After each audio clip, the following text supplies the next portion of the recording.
Buenos días a todos y todas. Es un honor darles la bienvenida al seminario Análisis Económico del Marco Normativo de Inversiones y su vínculo con el cambio climático y el aprovechamiento de recursos naturales. Hoy nos encontramos aquí para analizar la manera en que la legislación vigente sobre inversiones afecta las acciones de los participantes del mercado en la gestión y explotación de los recursos naturales, así como en la consecución de las metas climáticas nacionales. Esto se hace considerando a los recursos naturales como activos comunes y examinando su conexión con otros elementos económicos, tales como las externalidades y las ineficiencias del mercado. Esperemos que las discusiones y presentes de hoy les proporcionen nuevas perspectivas y conocimientos valiosos que puedan aplicar en sus respectivos campos. Dicho ello, es un placer presentar a nuestro primer ponente, Samín Vargas, economista titulado Summa Cum Laude por la Universidad de Lima, máster en Estudios de Desarrollo en la Universidad Erasmus de Rotterdam de Países Bajos, con una especialización en ambiente y desarrollo sostenible. Tiene amplio conocimiento y experiencia en finanzas para la conservación, formulación y evaluación de proyectos de inversión y regulación de infraestructura de transportes. Trabajó como especialista senior en diferentes entidades del gobierno y sector privado. Actualmente es asesor económico del programa de biodiversidad y pueblos indígenas de la Sociedad Peruana de Derecho Ambiental. Hoy Samín nos hablará de dos temas: el enfoque de bienes públicos, externalidades, falla de mercado y su relación con el cambio climático, y luego sobre el análisis económico del marco normativo de inversiones y su vínculo con el cambio climático y aprovechamiento de recursos naturales. Estamos emocionados de escuchar su presentación y aprender de su vasta experiencia y conocimiento. Adelante, Samín, puedes dar inicio. Muchas gracias por la presentación. Buenos días con todos y con todas.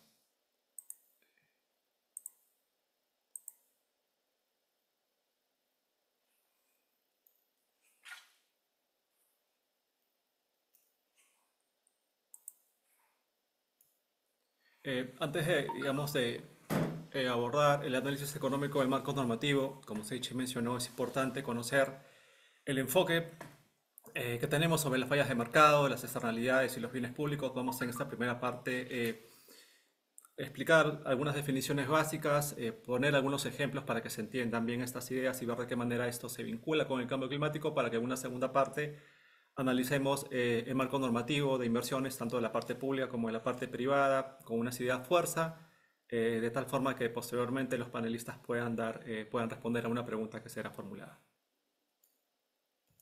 Bueno, empecemos por definir brevemente qué es una falla de mercado. Es una situación en la cual se produce una pérdida de eficiencia económica. Esto quiere decir que no se están asignando los recursos de manera eficiente y se produce principalmente por algunas causas, ¿no? Entre ellas las externalidades, los bienes públicos, el poder de mercado y las asimetrías de información. En esta presentación vamos a centrarnos fundamentalmente en las dos primeras, que tienen que ver con externalidades y bienes públicos.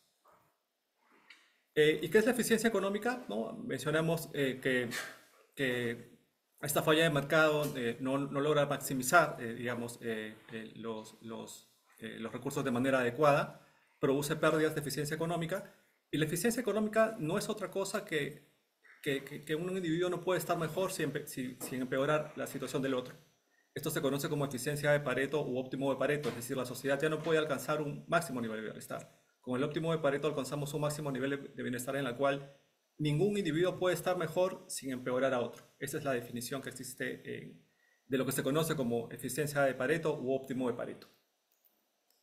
Y un ejemplo simple en el contexto de cambio climático sería, ¿no? Un problema actual que tenemos todavía una alta dependencia de los combustibles fósiles. Tenemos como objetivo disminuir las emisiones de dióxido de carbono. Entonces, como resultado de ello, se aplica una acción gubernamental que tiene que ver con promocionar el desarrollo de energías más limpias, otorgando algunos subsidios que permitan reducir al mismo tiempo las emisiones de CO2, pero al mismo tiempo de alguna manera poder también contribuir con las economías locales a través de la reducción de los costos en las facturas que pagan los consumidores, ¿no? En los consumos domésticos. Por el lado de los productores también, se va incrementando de manera gradual las tecnologías limpias y eso de alguna manera también da incentivos para que se generen mayores proyectos por el lado de la producción. Y la sociedad ciertamente también se beneficia porque tiene, digamos, una mejora en la calidad del aire, un clima más estable, ¿no? Como países se contribuyen a estas reducciones de las emisiones de CO2 y se mejora, digamos, en términos globales el bienestar de varios grupos sin empeorar la situación de otros. Pero claro, lo cierto es que en la realidad, en la práctica, muchas de estas políticas, de estas acciones, tienen que ver también con que se generan costos de maneras iniciales. Si estamos hablando de una reconversión de matrices energéticas, de pasar digamos, de una matriz de productora de energías fósiles a una matriz de energías limpias, ciertamente van a haber algunos sectores perjudicados, ¿no? Fundamentalmente aquellos que están vinculados al sector de combustibles fósiles y ciertamente ese sector económico todavía mueve servicios conexos, hay muchas personas empleadas en este sector y hacer esa transición genera ciertamente también ciertos costos y restricciones. Por eso es que digamos, en la realidad alcanzar una situación óptima de Pareto es muy compleja y lo que se conoce o lo que se puede alcanzar son escenarios de segundo mejor o de second best, que no es otra cosa de que considerando las restricciones actuales se pueden lograr resultados también eficientes, pero también considerando que van a haber algunos costos iniciales, costos económicos iniciales por cuanto se perjudicarían a algunos agentes económicos, pero en el largo plazo se tendería a mejorar el bienestar. Y en el contexto del cambio climático, lo que se busca efectivamente son poder implementar medidas que apunten a reducir estas emisiones de CO2 a nivel global, ¿no? Con instrumentos de mercado, con mejores proyectos que produzcan energías más limpias. Pero también es cierto que en el afán de poder cumplir estos objetivos hay costos económicos de corto plazo, ¿no? Hay incluso algunas modelaciones económicas que te dicen que en el corto plazo habría ciertas afectaciones, pero digamos que en el largo plazo los beneficios superarían a los costos, pero ciertamente no hay que perder de vista de que esta transición y estos cambios generarían también ciertas afectaciones económicas a agentes económicos. Un ejemplo de ello, como les mencionaba, ¿no? Son estas subvenciones para energías renovables, a normativas de eficiencia energética, ¿no? Inversiones en investigación y desarrollo. Y claro, pero en la realidad lo que es más factible de realizar son aquellas intervenciones de segundo mejor o de second best que no pierden de vista la eficiencia económica. Se mantiene eso, pero también considerando de que van a haber costos que asumir, ¿no? Esa es la realidad práctica de cara al cumplimiento de los objetivos climáticos, ¿no? Una situación óptimo Pareto digamos, en la cual digamos, haya situaciones en las cuales no haya ningún tipo de pérdida económica es un escenario poco real. Lo cierto es que sí habrían afectaciones en las economías y ciertamente quienes estén más propensos a mejorar la tecnología y abatir sus costos de producción puede tener impactos menores en sus propias economías. Eh, ya conocimos qué son las fallas de mercado y ahora vamos a abordar el tema de las externalidades. Las externalidades es un concepto conocido, apoyado digamos, en la teoría microeconómica, que tiene que ver con aquellas situaciones que se producen en el mercado que producen efectos tanto positivos como negativos a terceros actores que no están involucrados directamente en la transacción, ¿no? Un ejemplo de ello por ejemplo, una contaminación sonora o no sonora que genera una externalidad negativa, ¿no? Si yo estoy en mi domicilio y viene, ¿no? Una empresa X a instalar sus conexiones de gas y genera una bulla demasiado alta, está generando contaminación sonora y también digamos, levanta tal cantidad de polvareda que afecta también digamos, la respiración normal, entonces y puede generar también algún tipo de alergias, ¿no? Ese es el tipo de externalidad negativa que generan este tipo de actividades.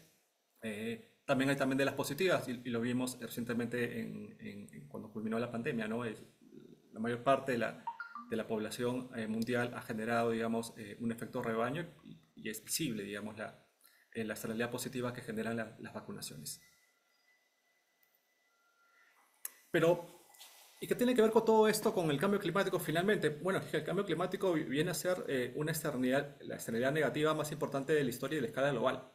Ahí ustedes pueden ver en el mapa que afecta a todo el mundo, ¿no? Tanto el mundo desarrollado como los países emergentes, ¿no? Sí, ciertamente es una externalidad negativa de un alcance global que requiere ciertamente no solamente instrumentos de mercado, sino también acciones colectivas de manera significativa.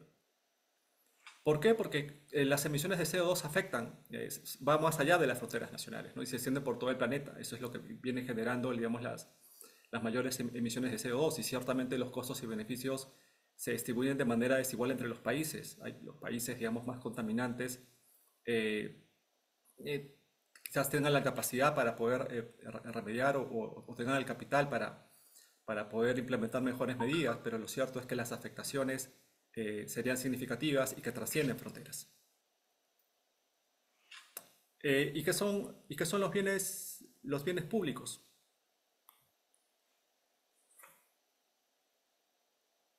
Y bueno, los bienes públicos tienen dos propiedades básicas, ¿no? Tenemos la no exclusión y la no rivalidad. La no exclusión tiene que ver con una situación en la cual el consumo es imposible excluir a un individuo del nivel de goce o disfrute de un bien o servicio. Y no rivalidad porque la cantidad de consumo de un individuo no reduce la cantidad de consumo del otro, ¿no? Esas son las principales propiedades que tienen los bienes públicos. Un ejemplo, el típico ejemplo de bienes públicos puros, ¿no? Por ejemplo, el caso de la defensa nacional. Independientemente que una persona haya contribuido como pagando impuestos para financiar el gasto en armamento, independientemente de eso, no se puede excluir a ningún ciudadano de la defensa nacional de un país frente a una amenaza bélica, ¿no? Ahí, digamos, es muy difícil excluir a los individuos de ese tipo de beneficio, ¿no? Lo mismo sucede con el aire, ¿no? No se puede excluir el consumo de un aire a un grupo determinado de personas, ¿no? Pero claro, estas situaciones digamos, de bienes públicos puros que conservan ambas propiedades de no rivalidad y no exclusión, se pierden paulatinamente en casos de situaciones particulares, ¿no? Por ejemplo, qué pasa con este aire puro en ambientes cerrados, ¿no? Y eso también fue muy visible cuando pasamos la época del COVID, ¿no? Cuando se establecía este distanciamiento entre diferentes personas, ¿no? Entonces, bajo ciertas situaciones de congestión, hay algunas propiedades digamos, de los bienes públicos que se van perdiendo. Y uno de estos conceptos tiene que ver con el clima, ¿no? Un clima estable es considerado como un bien público global. Es muy difícil excluir de un clima estable digamos, a países, incluso ¿no? Ya a nivel de país. Y el uso o disfrute de un clima por parte de una persona país no reduce la cantidad de consumo o la calidad de clima disponible para los demás. Digamos, esto es en teoría, pero nosotros sabemos que en la realidad este mayor de nivel de emisiones de CO2 que está afectando el clima está afectando, digamos, a nivel, afecta, digamos, el clima de manera global. Pero en teoría un clima estable al menos, como bien público global, tiene esas características. Lo contrario, digamos, el cambio climático es el mal público global, ¿no? Ese es el efecto contrario. Y si bien estos son bienes públicos globales que conservan las dos características, hay situaciones en las cuales las dos propiedades, sobre todo la no rivalidad, se genera en el uso de recursos naturales. Y sobre este tema tenemos el típico autor que menciona la tragedia de los comunes, de los bienes comunes, es Harding, ¿no? Harding nos señala una situación en la cual, si bien es difícil excluir a un individuo dentro de una comunidad del uso o disfrute de un recurso, los beneficios individuales terminan superando digamos, a los beneficios colectivos. Y este tipo de situaciones se da en estos recursos de uso común. Un recurso de uso común pueden ser los mares, pueden ser los bosques, ¿no? Eso ya lo estamos viviendo, digamos, a nivel nacional, ¿no? Un recurso abierto como un bosque puede ser difícil. Hay ambientes territoriales tan grandes que es difícil evitar que una persona no ingrese. Pero por tanto, al momento, digamos, de usar el recurso natural, se usa de tal forma de que se termina degradando o depletando el recurso natural, ¿no? A este tipo de situaciones, Harding la denominaba la tragedia de los comunes, ¿no? Acá tenemos una naturaleza compleja de diferentes recursos naturales, ¿no? La atmósfera en teoría es un bien público puro que conserva digamos, las dos propiedades de no exclusión y no rivalidad. Pero si vamos a ir, digamos, si vamos a ambientes territoriales altamente contaminados, ya estas condiciones se van perdiendo, ¿no? Lo mismo pasa con los mares y con los bosques, ¿no? Recursos donde la exclusión es difícil, pero el uso de recursos naturales está siendo se están generando de una manera tan intensa que se está perdiendo la capacidad regenerativa del propio recurso natural, y eso sí es peligroso no solamente para las economías, sino también para la sociedad en su conjunto, ¿no? Lo mismo pasa a nivel de recursos hídricos. Por eso que la gestión de los recursos naturales es altamente compleja. Y claro, y acá viene la pregunta de ¿y cómo abordamos finalmente la gobernanza económica de los bienes comunes? Para Harding, con este enfoque de los tragedias de los comunes, Harding abogaba por la intervención de agentes externos, ¿no? Sea de una agencia gubernamental o sea algún agente de mercado, ¿no? Harding es un autor que vio en el siglo pasado estas ideas que él propugnaba. Se establecieron en la década del 60. Algunos de sus conceptos pueden ser, digamos, ser extendibles en el momento actual, en caso puntual de la sobrepesca existente, ¿no? Y quizás también de otros recursos naturales. Eh, pero lo cierto es que Elinor Ostrom, la primera mujer Nobel de Economía en el 2018 con Oliver Williamson, plantea un enfoque distinto y más bien nos señala que son los propios agentes económicos, en el caso son las propias comunidades, las que de manera organizada establecen reglas y pautas de conducta que nos llevan a situaciones en las cuales se puede aprovechar de manera sostenible los recursos naturales y asegurar su proceso regenerativo. El mérito de Ostrom es que ha logrado mucha evidencia empírica en diversos países del mundo. Entonces, es el individuo, son las comunidades como agentes organizados quienes establecen sus propias reglas, sus propias normas de conducta para utilizar de manera adecuada los recursos naturales, ¿no? Y acá a nivel nacional también hay casos en los cuales las propias comunidades se organizan, los propios agentes económicos se ponen de acuerdo a un nivel de una cuenca, ¿no? A nivel de comunidades, a nivel también quizás de empresas, para poder utilizar de la mejor manera posible un recurso natural que termina beneficiando a la economía en su conjunto, ¿no? Este es el mérito de Elinor Ostrom, que de alguna manera desmitifica con cierta evidencia, con mucha evidencia empírica, el concepto tradicional de Harvey. Y para cerrar esta primera presentación, eh, las principales ideas fuerzas son de que para que un bien público sea como tal, no pasa por el tipo de entidad que lo administra, sino que tienen que cumplirse dos propiedades básicas, que es la no exclusión y la no rivalidad en el consumo. Y la relación clave entre bienes públicos y externalidades es que los mecanismos de precios de mercado fallan para reflejar verdaderamente los costos o los beneficios sociales, ¿no? Lo cual puede llevar a una asignación ineficiente de recursos, ¿no? En el caso de externalidad, esto es totalmente visible. El ejemplo típico son estas emisiones de CO2 que llevan más bien a un nivel de sobreproducción de los gases contaminantes respecto a un nivel socialmente permisible, ¿no? Y mientras que en el lado de las externalidades positivas se presenta el efecto contrario. Por ejemplo, un productor o un agente económico no está capturando el verdadero valor o el beneficio social que generan sus propias actividades económicas. Por tanto, esto no le genera los incentivos adecuados para incrementar la producción. Hay una especie de subinversión o baja inversión y se termina logrando un nivel de producción que no es socialmente deseable, ¿no? Aquí ya les mencionaba, en el caso, por ejemplo, de las externalidades negativas, el típico ejemplo de las emisiones de CO2 que están excediendo el nivel de lo socialmente permisible a un nivel de escala global.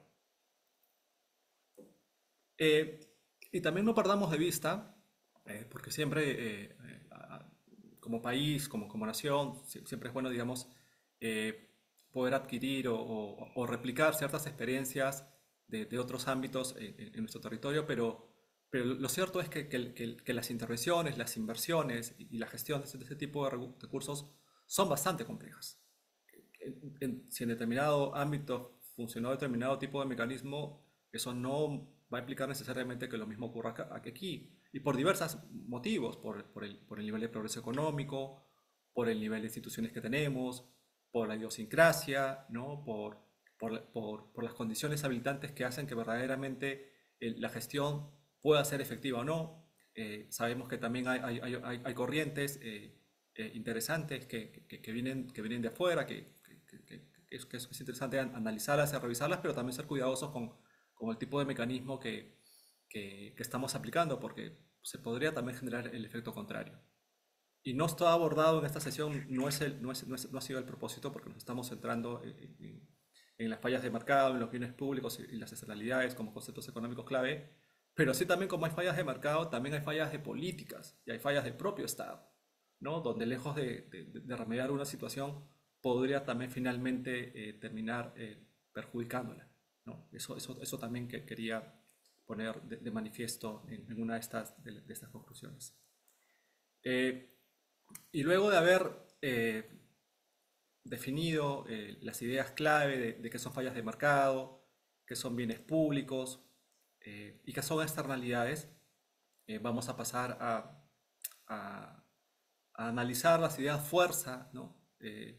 Esos marcos normativos de inversiones que tenemos a nivel nacional y cómo se vinculan con el cambio climático y con el aprovechamiento de los recursos naturales.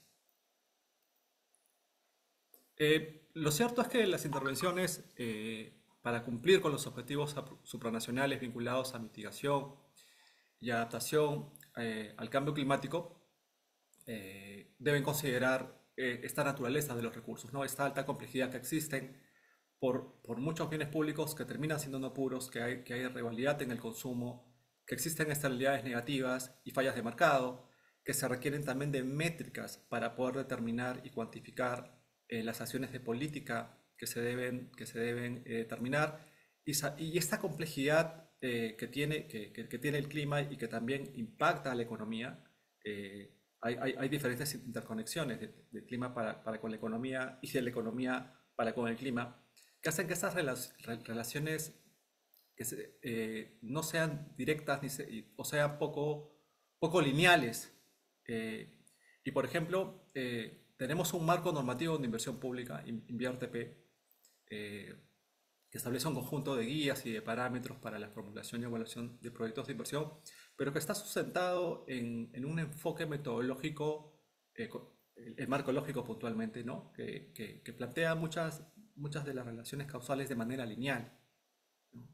Pero digamos, los fenómenos referidos al clima tienen una relación no lineal, ¿no? Y se presentan incluso hasta en momentos diferentes del tiempo, ¿no? Una también de las debilidades, quizás del marco metodológico, del propio marco lógico y sobre todo en cómo se plantea la evaluación económica de proyectos de inversión, es que plantea una tasa de descuento permanente a lo largo del tiempo y eso en la realidad no es tan cierto. Por ejemplo, autores como Nordhaus, Premio Nobel de Economía, nos plantea unos modelos de evaluación económica integrada, donde se pueden relacionar de manera no lineal cómo el clima impacta la economía y viceversa, ¿no? Plantea también unas relaciones no lineales y causales. El trabajo de Nordhaus fue muy importante porque en términos empíricos él elaboró con unos modelos económicos integrando al clima en estas modelaciones un flujo de caja económico global, ¿no? A nivel planeta, logrando determinar empíricamente el costo social del carbono, que lo utilizan como una variable proxy para determinar el precio social del carbono y en algunos casos también, ¿no? Estos mecanismos taxativos vinculados al dióxido de carbono. Aunque también ahora se vienen también desarrollando y planteando otros enfoques metodológicos para la formulación y evaluación de proyectos, como es la teoría de cambio, ¿no? Que permite incorporar relaciones más complejas y no lineales, ¿no? Particularmente en proyectos de mitigación y adaptación al cambio climático.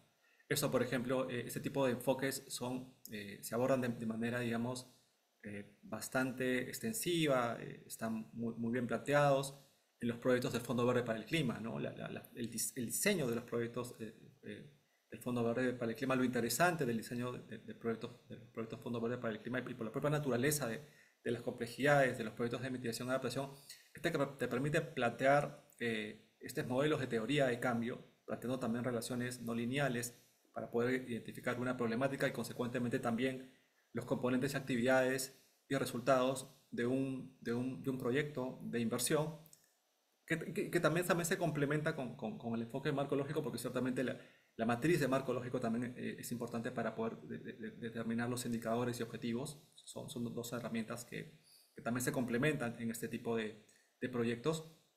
Eh, los proyectos del Fondo Verde para el Clima, también lo interesante también es que se pueden plantear dos enfoques complementarios, como es la evaluación social de proyectos, donde estamos, digamos, midiendo el bienestar. De hecho, se trabajan de manera empírica o se calculan indicadores de rentabilidad social que miden el nivel de bienestar, pero también se incorporan elementos del análisis financiero, como es la evaluación privada. En el caso, por ejemplo, de InviarTP, ¿no? El marco metodológico también te permite incorporar el análisis financiero en tipologías de proyectos vinculados al aprovechamiento de recursos naturales, pero esto es poco conocido o se hace muy poco, ¿no? Pero sí te permite también, digamos, plantear ese tipo de enfoques.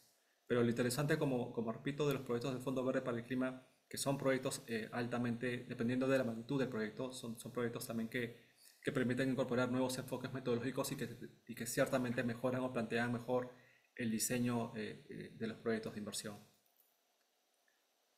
El marco normativo actual, por ejemplo, de InviarTP, plantea un nuevo enfoque de brechas de servicios y ciertamente hay que evaluar también si estas brechas determinadas para el sector ambiente u otros sectores conexos vinculados al cambio climático están respondiendo de manera efectiva a los objetivos climáticos supranacionales, ¿no? Digamos, el sector ambiente, que creo que una de sus debilidades es que falta trabajar más en métricas que nos permitan, digamos, cuantificar también el nivel de avance de cara al cumplimiento de objetivos que tenemos que cumplir. Y unos, digamos, de los problemas recurrentes que hay, un poco, digamos, asociando también la parte metodológica, ¿no? Con el marco normativo de inversión pública de lo que se viene, realizando una revisión de los proyectos de inversión pública referidos al clima, encuentra algunas características muy repetitivas, tanto a nivel de, digamos, sobre todo tanto a nivel de gobierno nacional como gobiernos también subnacionales, ¿no?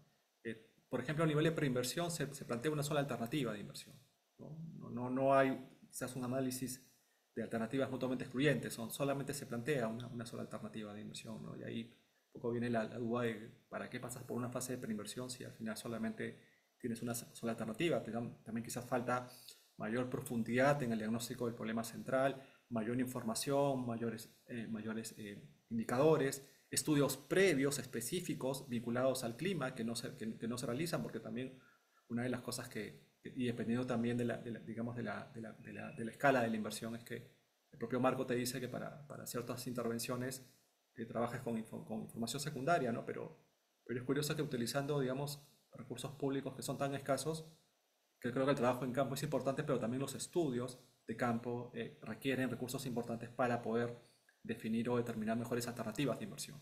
Y eso también es algo que también se está perdiendo de vista, ¿no? Nos estamos construyendo solamente a determinar únicas alternativas de inversión, entonces ahí también, y sobre todo para el sector ambiental, ¿no? Que ciertamente requiere un mayor nivel de análisis en fases de preinversión. Los proyectos de inversión que se elaboran, salvo algunas excepciones, se elaboran por una metodología de costo-efectividad. Y eso también es de alguna manera limitante porque para tú, digamos, poder determinar un análisis de costo-efectividad, tendrías que tener un patrón de referencia para comparar qué tan costo efectivo está haciendo tu intervención, pero si no tienes ningún parámetro de referencia y solamente tienes un costo efectividad determinado sin compararlo con un valor base, entonces te quedas también corto en el análisis. Y también tenemos el otro problema de que en cuanto a las intervenciones referidas al clima, no se está cuantificando el nivel de riesgo en los proyectos de inversión, ¿no? Incluso tenemos valores determinísticos. Nadie tiene certeza, o sea, mejor dicho, si empíricamente determinas un único valor para un valor actual neto, una tasa interna de retorno, entonces, sin un escenario de probabilidades, porque en un flujo de caja con un horizonte de evaluación hay variables aleatorias, hay incertidumbre, hay riesgo, entonces eso tiene que ser incorporado y con mayor razón en los proyectos referidos al cambio climático, ¿no? Lo que también se está viendo es que en el cierre del proyecto hay también poca oportunidad para incorporar agentes económicos de base, ¿no? Ahora que hemos hablado de cómo los agentes económicos, las comunidades tienen la capacidad para autogestionarse, que es uno de los enfoques que Ostrom ha evidenciado bien a nivel mundial, pero por la burocracia quizás del sistema de contrataciones, digamos, a nivel de cierre de proyecto o para una fase más operativa, se tienen también estas restricciones. Y por el lado del marco normativo de la inversión privada, encontramos que, por ejemplo, con la ley 2230 vinculada a obras por impuestos viene funcionando con cierto éxito, ¿verdad? Claro, aunque posteriormente hay un descuento de lo invertido por la empresa privada del presupuesto público, pero sí, obras por impuestos ha mostrado ser un mecanismo bastante efectivo. Podría también ser interesante su alcance con algunos de los proyectos eh, vinculados al cambio climático, ¿no? Sería también interesante para los sectores involucrados con la mitigación y adaptación, ver de qué manera se podría efectivizar el uso de este mecanismo.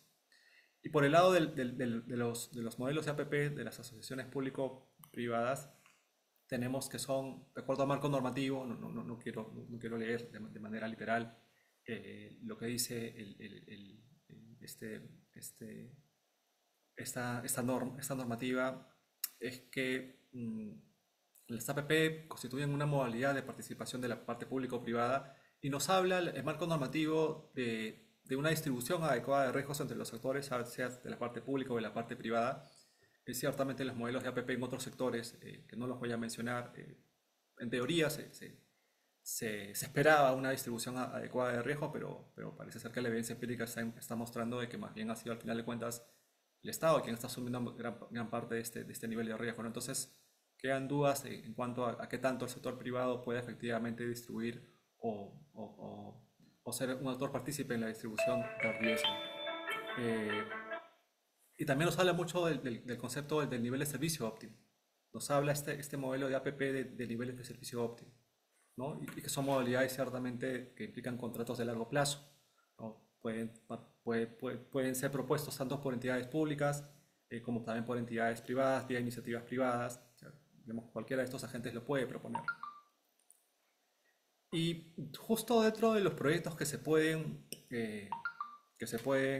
proponer, lo que, lo que también se ha estado, lo que también he podido evaluar, eso que ustedes ven ahí con líneas rojas, son todos aquellos proyectos que se pueden desarrollar y que podrían ir vinculados de alguna manera a los proyectos climáticos.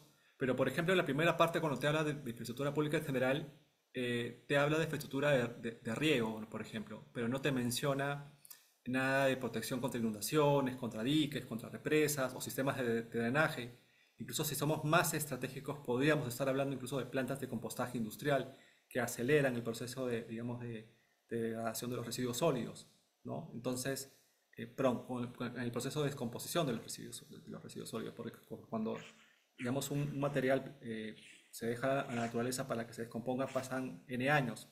En cambio, con estas plantas de compostaje aceleras ese proceso y puedes también tener otro tipo, digamos, de bienes de venta a mercado como los abonos, por ejemplo, ¿no? Entonces, y lo menciono porque a veces digamos, en los marcos normativos, si algo no está, digamos, literal, simplemente no se incorpora, porque a veces la gente entiende, mientras no esté en el marco teórico, yo no lo hago, ¿no? Entonces habría que ver también, por eso que lo puse en verde, como una opción de posible intervención muy vinculada a los objetivos climáticos, pero que no se incorpora, ¿no? Al menos no está así, ¿no? Entonces, lo dejo con signo de interrogación de cara a que también podría ser interesante plantear ese tipo digamos, de nueva infraestructura, ¿no? O los propios catálogos de medidas de mitigación y adaptación que el propio grupo multisectorial contra el cambio climático ha elaborado. Sería interesante hacer ese match entre lo que estas medidas están proponiendo respecto a lo que el tipo de infraestructura o de intervenciones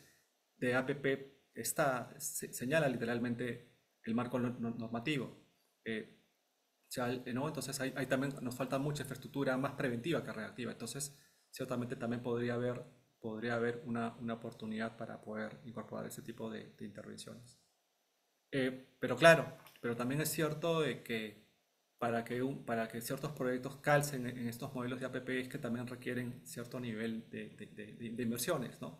Entonces también la pregunta también sería saber qué portafolio de proyectos si tienen los diversos sectores vinculados al clima y que pudieran calzar en estos modelos de APP. Me parece que también que el nuevo marco normativo de APP también te permite trabajar a nivel de cartera de proyectos, incluso por montos eh, por lo menos iguales a los 300.000 UIT, ¿no? Entonces habría que ver qué tipo de proyectos de inversión o de infraestructura podrían calzar también en esta idea de portafolio o de cartera de proyectos, ¿no?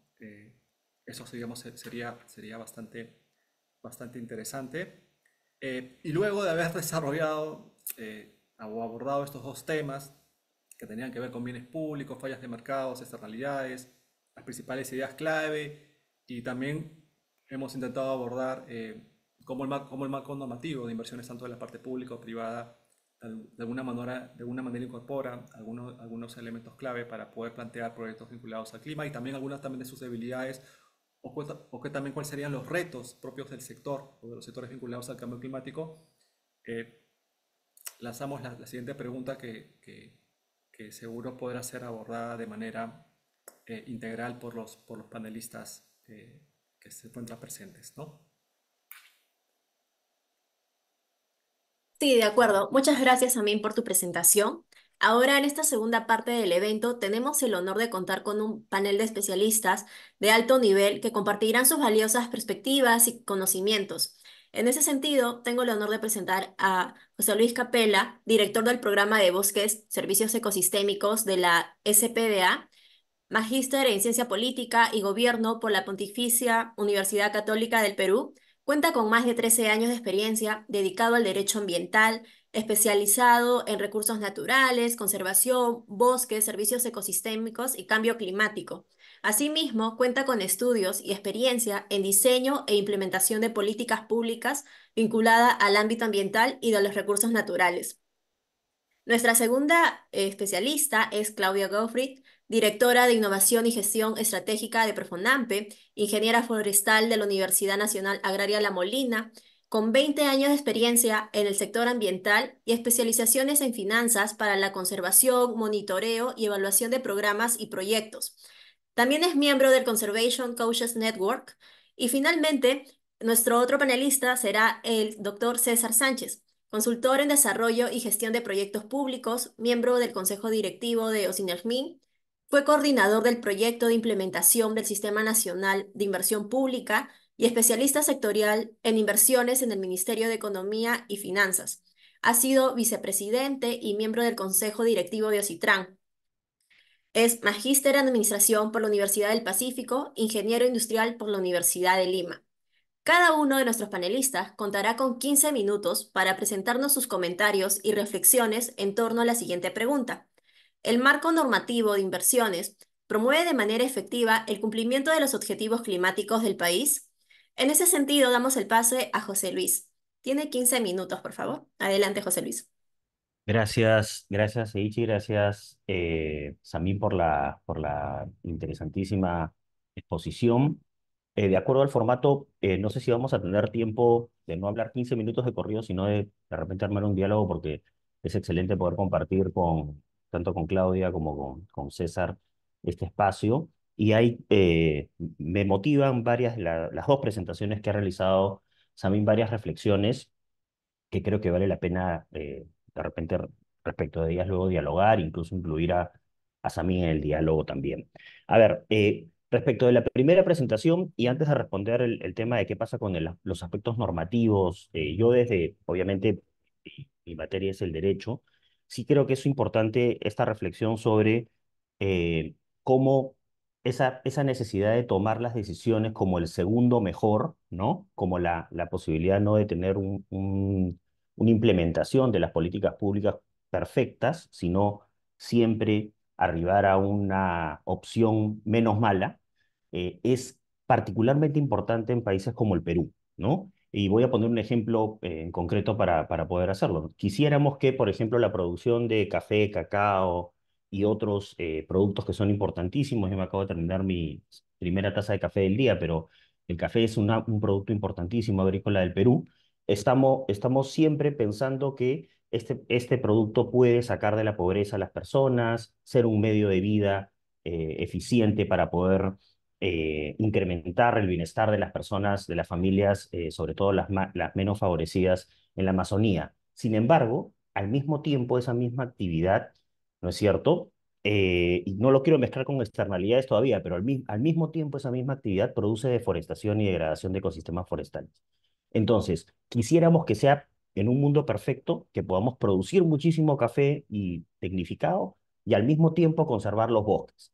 Pero tenemos que ir a la segunda opción mejor, que es cómo las dos cosas ocurren al mismo tiempo y se regulan de una manera, y ahí viene lo más importante, que sea sostenible, ¿no? Pero al mismo tiempo que no afecte a los menos favorecidos. Y ahí viene el problema, ¿no? ¿Quién carga con el costo de que no se puedan hacer las dos cosas al mismo tiempo? Entonces, uno podría mirar una política pública como internacional, como la de cero deforestación de la Unión Europea, ¿no? Y decir, qué bueno, ahora los europeos no quieren tomar café, o sea, no quieren tomar el café que está en sus tazas, no quieren que sea producto de la deforestación. Entonces, perfecto. Llevado esto al Perú, ¿no? Nos trae un reto muy grande, ¿no? El reto es cómo hacer que productos que efectivamente han estado muy vinculados históricamente, en los últimos 30 años está demostrado, hay una alta deforestación asociada a estos cultivos, ¿cómo hacemos que se desacoplen, ¿no? De esa deforestación? Y ahí justamente viene en quién recibe las externalidades de ese problema. Lo puede recibir, por ejemplo, el productor que exporta el café, ¿no es cierto? Pero también, en términos de derechos, lo va a recibir el que produce el café, el pequeño productor, el que no está agremiado, el que no está asociado. Entonces, tenemos que pensar cuando hablamos de inversiones y de políticas públicas que siempre o sea, nuestras condiciones y nuestro alto nivel, por ejemplo, de informalidad, van a significar que ese segundo mejor, siempre alguien va a pagar un poco más los platos rotos de la implementación. Y en esa necesidad trato de responder justamente la pregunta de la normativa, ¿no? O sea, ¿cómo hacemos para crear una normativa que no abra totalmente el panorama de decir, bueno, que todo se legalice y que siga todo igual? ¿No es cierto? Porque eso no nos va a servir para cumplir ni con la norma europea ni con generar sostenibilidad y va a afectar a los más vulnerables todavía que los cafetaleros, que pueden ser, por ejemplo, los pueblos indígenas, que no tienen tituladas sus tierras y que con una implementación de que se pueda todo, van a recibir obviamente el mensaje de, bueno, ahora las tierras que no te titularon se las pueden titular al que hace café, al que hace cacao. Entonces, ese es un aspecto muy importante en la explicación de este tema de externalidades y tiene por dentro, y ahí en las inversiones justamente públicas sobre todo no se discute mucho sobre esto y creo que es importante el espacio para hacerlo, que cómo trabajamos los bienes públicos, cómo trabajamos los diferentes bienes públicos que se asocian a estas inversiones. Y un aspecto muy importante que yo creo ha traído con la explicación detallada Samín es esta situación de no exclusión y no rivalidad, que fue bien explicada desde lo económico, cómo se presenta en el campo, cómo se presenta cuando uno camina, por ejemplo, por las zonas en donde se hace café, se hace cacao, pero también se hace madera, se hace conservación, se hace ecoturismo. Y la realidad es que nosotros, y ahí le echo toda la culpa al derecho, porque lamentablemente como los abogados a veces pensamos, o las abogadas, que todo tiene una relación lineal, hemos dicho, bueno, por un lado está el bosque y por otro lado está el suelo agrícola, cuando en realidad el bosque y el suelo agrícola están en un mismo sitio cuando uno va a la Amazonía. Es más, nuestras normas a veces dicen, bueno, si ya quitaste la cobertura, ahora parece, con las nuevas normas, que ya es un suelo agrícola.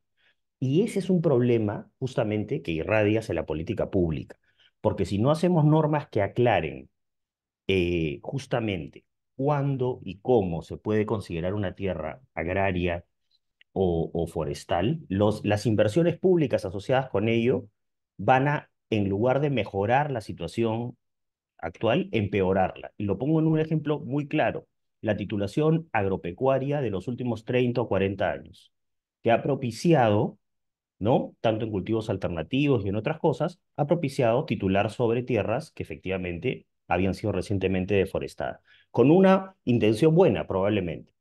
Voy a darle un derecho a la persona que ya deforestó, que ya está en el campo, pero con una externalidad muy grande en términos ambientales y sociales, porque esa tierra o no solamente afectó el ambiente y afectó el ecosistema, sino de alguna manera también pudo haber afectado o afectó, de hecho se ha reclamado muchas veces por los pueblos originarios, a quienes eran los titulares iniciales de esas zonas. Entonces, este problema de discutir, y estoy tratando de conectar la presentación inicial con la segunda, tanto cuando se habla de Fondo Verde por el Clima como inversiones públicas, estas preguntas en términos de cómo las políticas cambian las situaciones en concreto, no son solamente parte, a veces se dice, son parte de las salvaguardas que hay que considerar, no, están en el centro, creo, y creo que estamos evolucionando hacia ello, de esa teoría del cambio que necesitamos considerar para que esas políticas sean efectivas.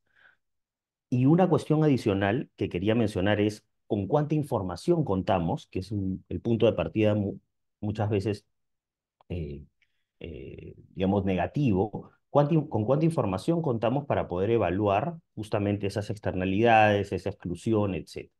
Y en Perú, lamentablemente, muchas veces no tomamos las decisiones en base a la evidencia y a la información, sino que pretendemos decir, lo he escuchado a promotores de algunas normas, etcétera, no, no, acá no se tiene que evaluar nada. Lo que yo más o menos creo que es, hay que probarlo. ¿Por qué? Porque mucho tiempo eso de hacer investigaciones y de explicar por qué sí. Entonces, luego, los remedios terminan siendo, en muchos casos, peores que el síntoma que tenía la- digamos, el ecosistema que queremos afectar, las personas que queremos ayudar.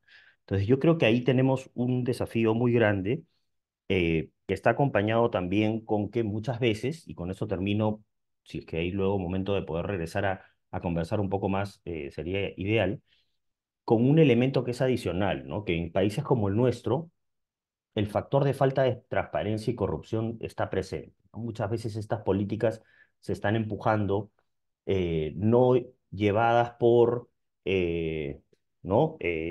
Mejorar la calidad, o sea, por intereses públicos asociados con bienestar o con búsqueda de soluciones basadas en la naturaleza o de repente intereses asociados a el desarrollo de alguna competencia o algún interés público, sino también por economías delictivas que se encuentran en el territorio y que están justamente generando esa distorsión en muchos casos respecto de cómo se implementan las cosas, ¿no? Creo que el ejemplo más claro es aquel en el que tenemos por supuesto, una gran cantidad de actividades que no están en el marco legal, que algunas veces las formalizamos, otras no, ¿no? Me refiero a los cultivos ilícitos, la minería ilegal, el avance desordenado el tráfico de tierras, para decirlo en términos concretos, y que realmente esas políticas colocadas en el territorio no están comprendidas muy bien en cómo impulsamos estas otras formas de colocarnos en el territorio y generar riqueza para las personas que se encuentran ahí, ¿no? Entonces, ese es otro elemento que creo que es importante considerar evaluando esta parte de inversiones públicas. Y ahí me quedo, creo que Seichi confirmó, gracias Seichi, si podemos intercambiar ideas. Por ahora me quedo ahí porque creo que he cumplido con me estoy acercando a los 15 minutos, pero si hubiera tiempo después, sí quisiera ver si es que con los comentarios de las otras personas panelistas se puede dar una vuelta. Gracias. Gracias, José Luis. Sí, por supuesto. Ahora, luego de haber escuchado a José Luis, damos el pase a Claudia para que nos pueda presentar sus ideas y opiniones, por favor. Gracias, Eiji.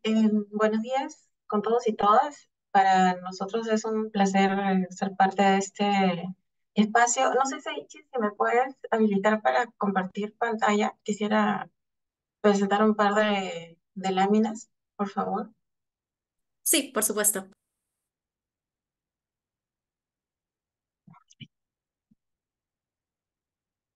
Les voy a contar un poquito de la experiencia que nosotros tenemos en Profonampe con la las impresiones que tenemos sobre cambio climático y quizás sería interesante también que ustedes conozcan un poquito sobre el Fondo Verde, que es algo que Samir les mencionó. ¿Me cuentan, por favor, si lo pueden ver en pantalla de presentación? Eh, por favor. Sí, ya está, sí se puede ver. Ujú. Perfecto. Listo. Entonces, primero les cuento un poquito bien rápido de Perfonampe. Nosotros somos el Fondo Ambiental del Perú y tenemos como propósito promover la sostenibilidad de la vida conectando a la humanidad con el medio ambiente.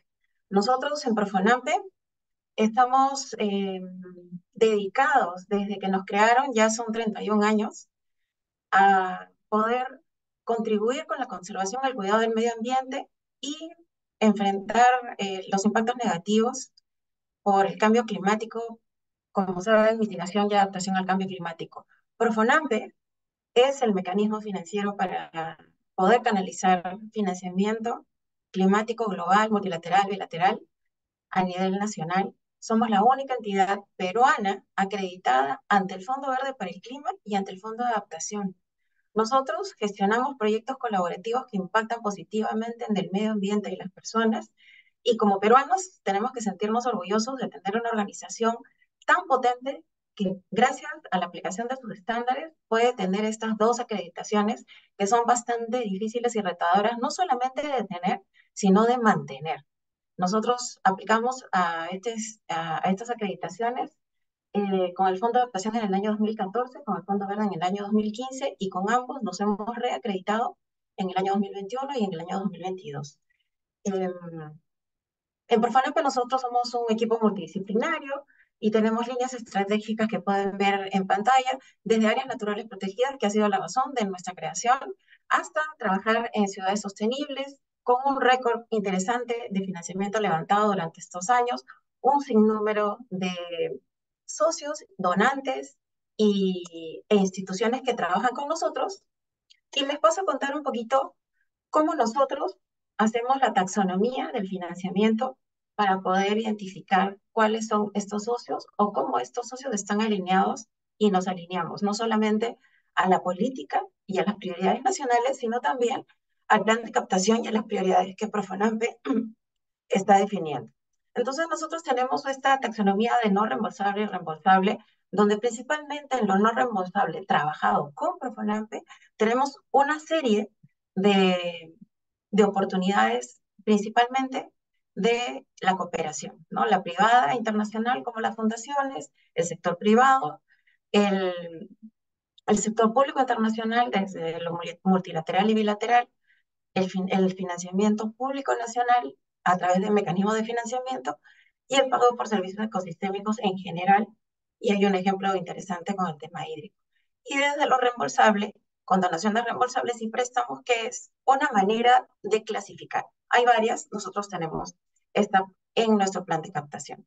En términos de no reembolsable, para cambio climático hay mucho financiamiento que se está orientando a responder este tipo de metas y esto nosotros lo consideramos como una inversión porque es una inversión que busca traducir y tener metas que van a contribuir a las NDCs, que son nuestro compromiso, nuestro desafío climático, como le llama el Ministerio del Ambiente, hacia los compromisos que nosotros tenemos con la Convención Marco de las Naciones Unidas para el Cambio Climático.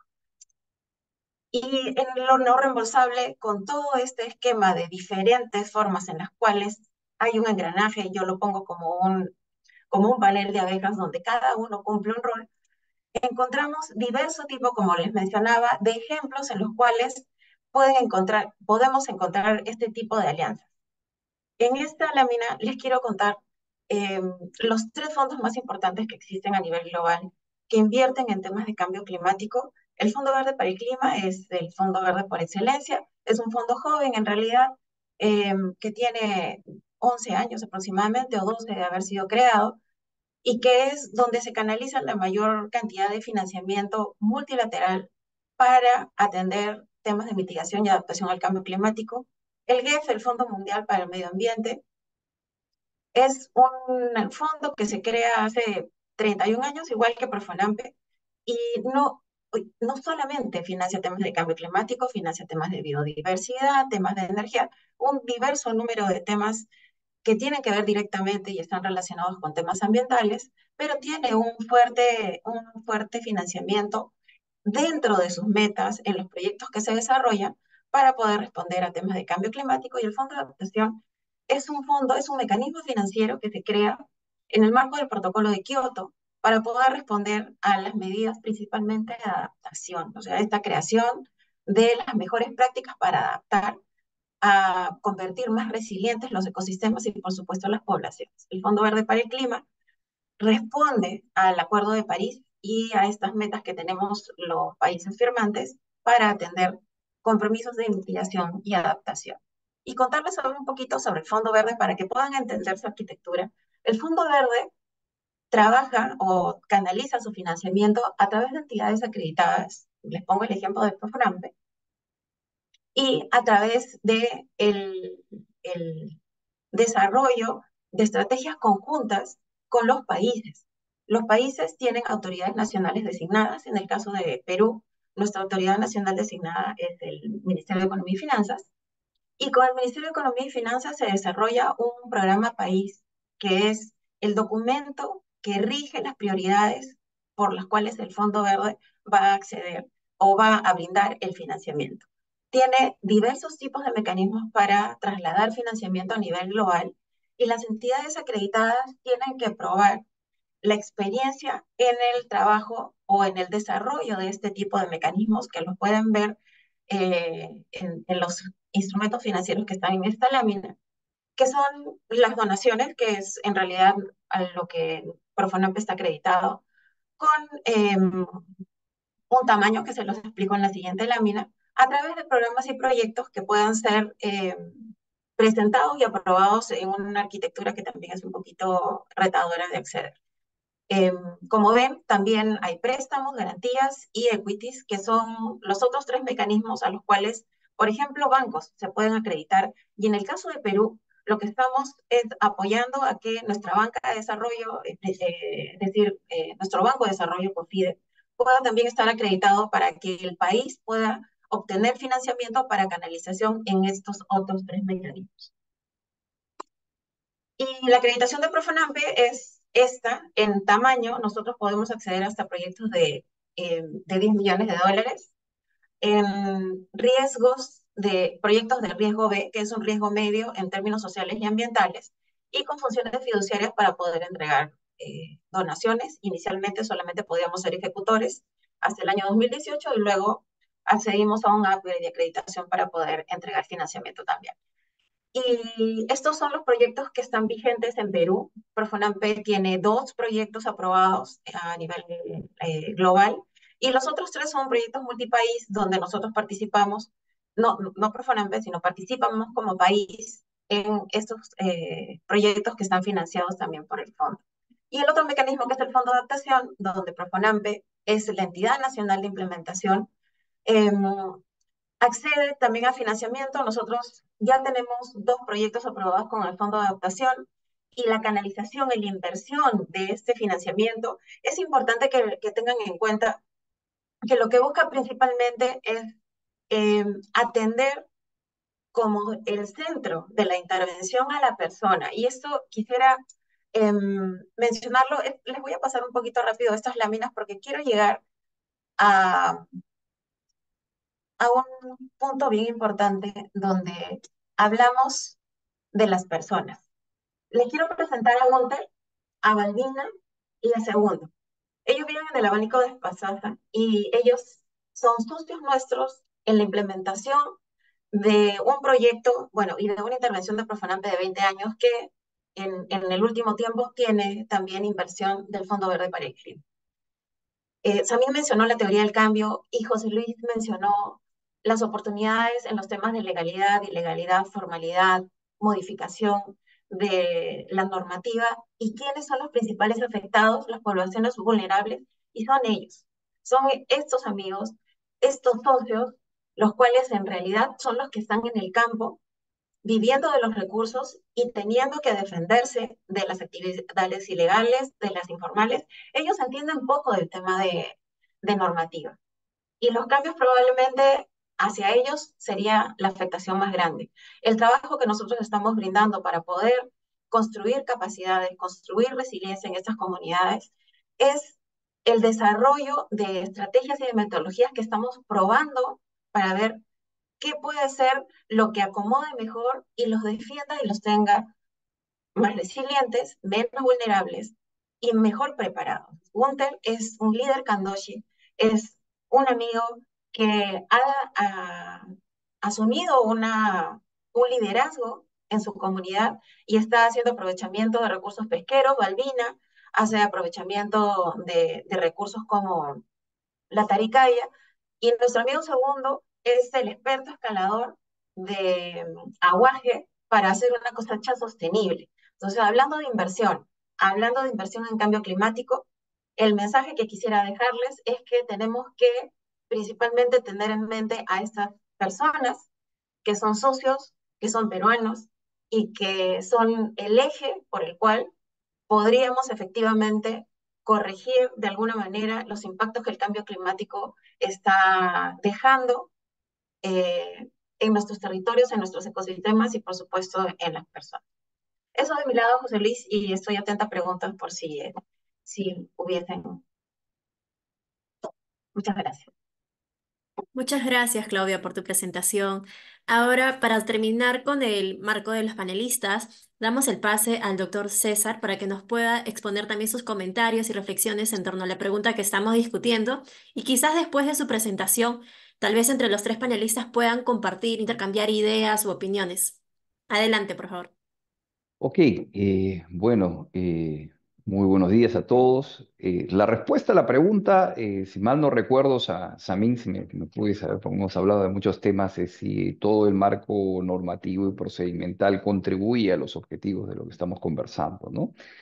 Y la respuesta es no, ¿no? Definitivamente yo creo que no necesariamente este problema es con la tipología de proyectos que estamos conversando, ¿no?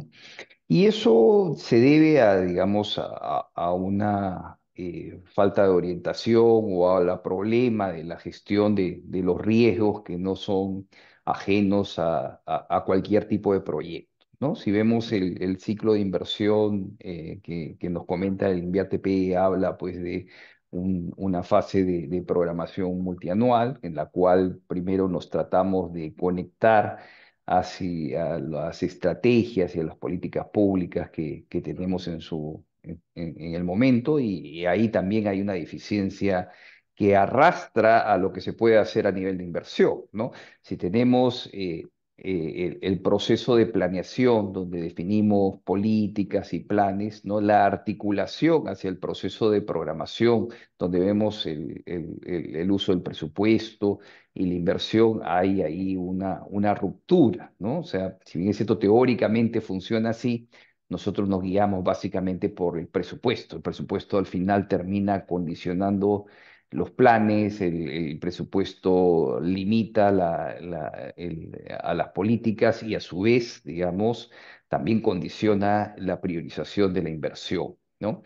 Entonces, ahí, digamos, siempre decimos que las políticas públicas se materializan a través de la gestión pública, ¿no? Es decir, la gestión pública es lo que hace, digamos, realidad las cosas, ¿no? Y si no hay ese correlato, ¿no? Si vemos que en la realidad no se está logrando lo que dicen las políticas y los planes, pues también falta una credibilidad, ¿no? Y no hay credibilidad, evidentemente afecta, queda dudas, ¿no? Respecto al impacto de la inversión. En este proceso de enlace con el proceso de planeación, que en inversiones le llamamos programación multianual, hay una serie de deficiencias que también ya muy bien las ha mencionado, ¿no? En primer lugar, hay, digamos, ciertos criterios para la priorización de las inversiones, ¿no? El primero es el criterio que establece las directivas, ¿no? Que nos dice en forma simple que primero invierte en lo que ya estás terminando, ¿no? Lo que ya tienes con estudios definitivos, de lo que ya tienes con viabilidad o ya tienes evaluado, ¿no? Y al final entran las ideas, ¿no? Y el segundo criterio es el criterio territorial, ¿no? Donde de alguna manera se busca enlazar esto con los planes estratégicos, en lo cual nos dice que primero debemos priorizar aquellas inversiones que están, digamos, priorizadas en los planes, ¿no? Es decir, si yo digo primero educación, después salud, después transporte y así sucesivamente, eso es lo que yo tengo que priorizar en el marco de los diferentes grupos de avance que puedan tener los proyectos, ¿no? Es decir, si tengo proyectos que ya, digamos, tienen estudios definitivos y yo en los planes dije que tenía que priorizar salud, pues debo que comenzar por eso, ¿no? Y por último, los sectores establecen un conjunto de variables para priorizar lo que está dentro de su competencia, ¿no? Y ahí hay aspectos como pobreza, como cierre de brechas, entre otras cosas, ¿no? Entonces, claro, o sea, evidentemente yo voy a tener terminando los proyectos que de alguna manera son más importantes, ¿no? Si un gobierno regional, por ejemplo, priorizó salud y educación, esos proyectos son los que voy a estar viendo, digamos, priorizando y voy a tener proyectos también relacionados, por ejemplo, que ya tienen estudios definitivos, ¿no? Entonces, si yo quiero introducir en esa priorización un proyecto relacionado al medio ambiente, al cambio climático o a la protección de un recurso como un acuífero, esto, digamos, en los proyectos que se están cerrando, que ya tienen estudios definitivos, probablemente no lo vaya a encontrar, ¿no? Si yo meto ese proyecto, lo voy a encontrar como idea de proyectos y va a estar al final. Ahora, dentro de estos proyectos que están al final, en los planes estratégicos, las prioridades siempre, en un país como el nuestro, donde hay, digamos, escasez de recursos o hay muchas brechas, voy a encontrar, pues, primero los de repente de la salud, después los de educación, transporte, ¿no? Que es lo que la población realmente necesita, ¿no? Entonces, de las ideas que metí, que ya están al final, esto va a estar por lo menos a la mitad, ¿no? En el 50% por debajo. Y, digamos, si nosotros vemos los criterios del sector ambiente, por ejemplo, nuestros proyectos van a estar incluso en el primer cuartil de los últimos, ¿no? Entonces, hacerlo subir va, digamos, si bien teóricamente es posible, en la realidad es prácticamente imposible, ¿no? Entonces, ahí tenemos un problema, ¿no? Entonces, uno de los riesgos que hay en esta fase es, pues, priorizar los proyectos equivocados, ¿no? O sea, no hay hay una priorización siempre cortoplacista, ¿no? Y no con proyectos que pueden tener, pues, impactos en el mediano y largo plazo, como son los que la tipología de las intervenciones que estamos conversando, ¿no? Entonces, ahí hay una primera dificultad. Cuando vamos al proceso ya de toma de decisiones, de formulación y evaluación de proyectos, ahí cuál es el riesgo, digamos, más usual, ¿no? Es elegir la alternativa de solución equivocada para un determinado problema que he marcado en mi proceso de planes, por ejemplo, ¿no? Entonces, tomo, digamos, un proyecto priorizado y tengo que buscarle opciones, ¿no? Entonces, cuando vemos las fichas del sector, y en general, estas fichas con las que, digamos, justificamos la inversión y tramitamos su viabilidad, vemos que muchas veces no permiten la evaluación de alternativas. O sea, en principio, como bien mencionó Samin, siempre vamos a, a la alternativa única, ¿no? Entonces, en realidad, si no hay ese incentivo a piensa cómo puedes solucionar este tipo de problemas, entonces también ahí no estamos asegurándonos un proceso de toma de decisiones adecuado, ¿no? Y yo creo que eso aparte la desarrolló muy bien Samin en el sentido de que hay mucha problemática con el planteamiento de alternativas, en los temas metodológicos, las tasas de descuento intertemporal. No tenemos parámetros de comparación, ¿no? Muchas veces en los proyectos usamos costo, deberíamos usar costo-efectividad, costo-eficacia, ¿no? Costo-efectividad es, digamos, cuánto me cuesta solucionar de alguna manera lograr un determinado impacto, ¿no? Costo, eficacia, cuánto me cuesta solucionar el problema que estoy enfrentando, ¿no? Pero si nos vamos a indicadores usualmente utilizados como costo-eficiencia, que tienen que ver cuánto me cuesta brindar un determinado producto, y más aún si no tenemos un parámetro de comparación, pues no estamos seguros de si vamos a elegir la opción, ¿no?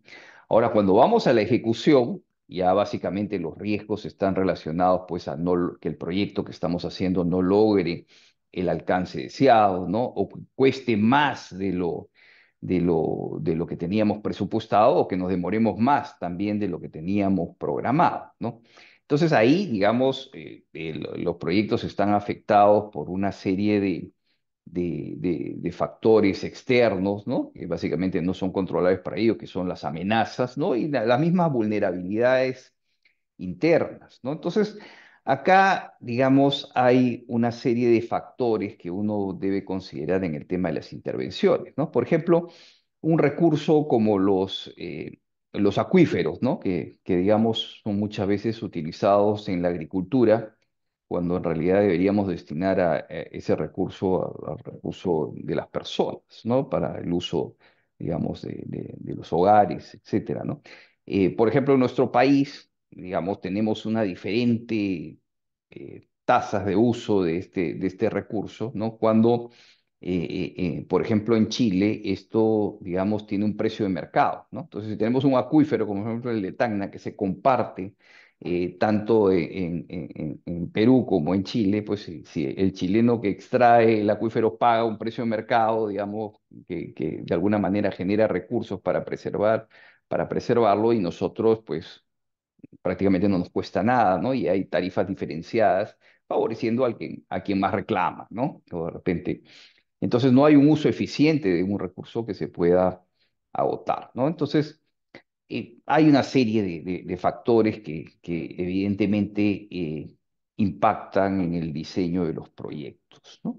Por último, la fase de funcionamiento, que es la que, digamos, hemos hecho el proyecto, digamos que hemos hecho todo bien. Ahora, los riesgos en el funcionamiento es que de alguna manera no sean sostenibles o que no tengan, pues, brinden el estándar de servicio o el nivel de servicio que en algún momento hemos diseñado, ¿no? Y esto evidentemente va a tener una relación directa con cómo podemos financiar esas intervenciones, ¿no?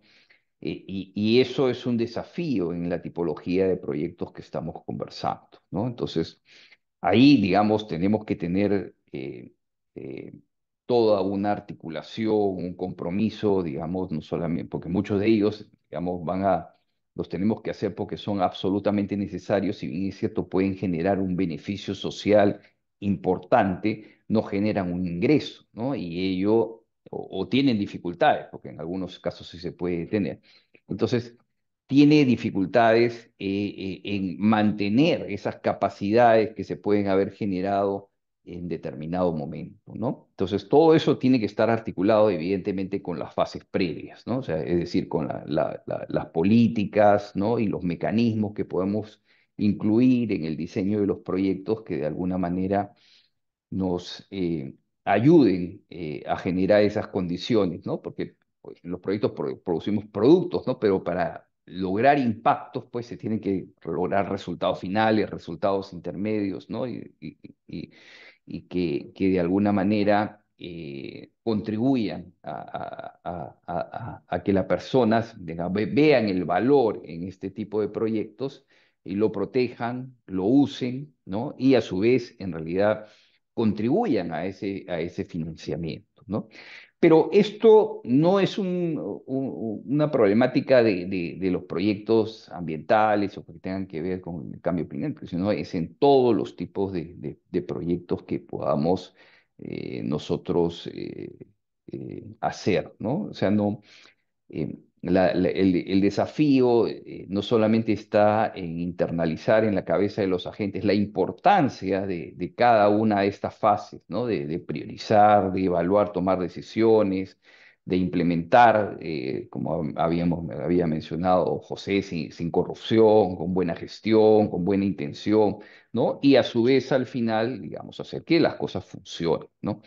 Entonces, esto es común a la mayoría de proyectos, ¿no? Evidentemente, en un país que tiene una mayor cantidad de recursos, vamos a priorizar aquello que es más tangible, que es de resultado de más corto plazo, ¿no? Pero se tiene que generar valor, ¿no? Se tiene que generar valor en el proceso para tener esos recursos que nos permitan, pues, financiar diferentes tipos de intervenciones, ¿no? Como de la temática que estamos conversando, ¿no? No sé si pues, hacemos una segunda rueda, yo creo que ya me pasé del tiempo, me parece. No, muchas gracias, estimado César. Ahora, para dar inicio al diálogo entre todo el equipo de panelistas, damos el pase a Samir para que también nos comparta sus reflexiones y comentarios en torno a la pregunta planteada. Adelante, Samir. Gracias, Seichi. Bueno, gracias a cada uno también de los panelistas por su intervención. Tomé nota de lo que comentaron. Eh, empiezo por José, ¿no? Y ahí, José, cuando tú dijiste algo importante, ¿no? Muchas de las veces, digamos, para la toma de decisiones respecto a qué intervenciones o inversiones pueden ser las mejores o las segundas mejores, pasa por mucha información.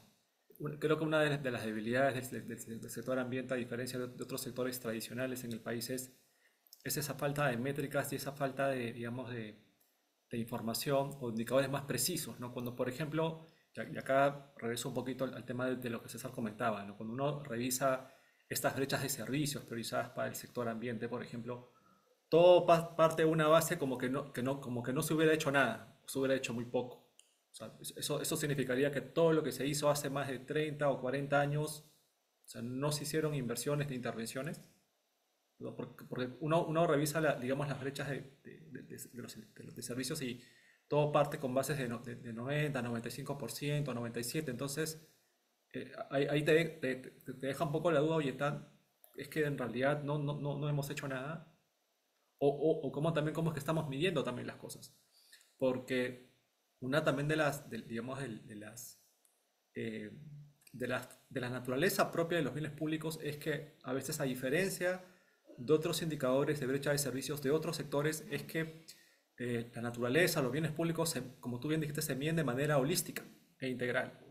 Medirlo, o sea, hay cierta complejidad para individualizarlos y determinar ciertos factores de producción de ecosistemas que se miden como un todo. Por eso yo hacía la mención a Douglas North, ¿no? William North, el Nobel de Economía de 2018, nos plantea modelos de evaluación económica de manera integrada. ¿No? Si uno hace el análisis comparativo con la evaluación económica que se hace en los proyectos de inversión pública y también en algunos proyectos digamos, de evaluación privada, te vas a quedar bastante corto porque no tienes o falta data para incorporar variables ligadas al clima o a las vulnerabilidades climáticas, a los flujos de caja, y como decía César, vas a terminar tomando decisiones que no son las mejores. Por ejemplo, el caso de Invierte P, por ejemplo, te pongo un ejemplo bien simple, hacemos una carretera, y en la evaluación económica de una carretera van a salir los beneficios directos e indirectos de la carretera, los costos de inversión de la carretera, los costos de operación y mantenimiento de la carretera, en el horizonte de evaluación de la carretera, que dependiendo del tipo de intervención pueden ser 10 o 20 años. Pero también te dan la opción de cuantificar las externalidades negativas. Pero nadie hace eso. Entonces, desde el punto de vista, digamos, de los beneficios sociales, se están subestimando aquellos beneficios por no cuantificar estas externalidades negativas que sí se pueden cuantificar. Entonces, también creería yo que falta también, y acá los expertos docentes como ustedes, José, como César, y también como experta temática en temas de financiamiento como Claudia, es que podría también estar faltando formar especialistas en cómo abordamos de manera más adecuada el proceso de diseño y evaluación de proyectos referidos al clima, ¿no? Cuando uno entra y revisa los proyectos del Fondo Verde para el Clima, eh, y uno digamos, se da cuenta que para poder determinar un indicador de rentabilidad social o privada se han hecho métricas, se han hecho análisis más robustos, más complejos también, ¿no? Acá nos hemos acostumbrado a hacer una evaluación económica muy simplista, como lo dije en la presentación, ¿no? Tú determinas un BAN y una TIR con valores determinísticos, pero a lo largo del tiempo siempre hay aleatoriedad, hay riesgos, hay cosas que no se están cuantificando, ¿no? Y si nos podemos a pensar incluso ya a un nivel de gobiernos subnacionales donde se han descentralizado funciones, donde, como decía César, ellos son los responsables de priorizar también sus proyectos a esa escala. Ahí también te vas quedando sin muchas herramientas también para poder proponer los proyectos que necesitan estos ámbitos territoriales. Entonces, toda esta parte, y además porque a veces quien formula los estudios de preinversión le asigna tan pocos recursos que a la hora de la hora uno revisa, o sea, te vas al nivel de estudio definitivo, el expediente técnico, y te vas a dar cuenta con sorpresas fundamentales entre lo que planteaste como alternativa de inversión en la fase de preinversión y lo que planteaste a nivel de expediente técnico. Y ya cuando tú entras a un nivel de estudios definitivos o en fase de ejecución, ahí ya entras con las normas de contratación pública. Cuando ves diferencias muy significativas entre una fase de preinversión y una fase de inversión, ahí también salen a la luz otro tipo de factores. Y José, lo que son estudios previos para, digamos, yo llegar a un diagnóstico, estudios de suelos, estudios de recursos hídricos o estudios ambientales más profusos, los propios sectores vinculados a la parte ambiental o no le asignan recursos o simplemente se quedan con información desactualizada. O las propias plataformas de información referidas a cómo monitoreas deforestación incorporan ciertos ámbitos, pero de repente no están incorporando otros ámbitos como son los amortiguamientos, por ejemplo, y eso que creo que alguna vez también lo conversamos, ¿no? Entonces, ciertamente falta financiar o invertir en mejores estudios que nos lleven también a mejor toma de decisiones, por el lado también de cómo también ayudamos al ciclo de inversiones, por el lado de la inversión pública. Pero si nosotros también queremos incorporar a la inversión privada, digamos, a este gran capital, porque siempre se habla de los modelos de APP, ¿no? de lo público-privado, de los partnerships, pero lo cierto es que, y te voy a poner el caso digamos, de la infraestructura vinculada a la gestión de residuos sólidos, ¿no?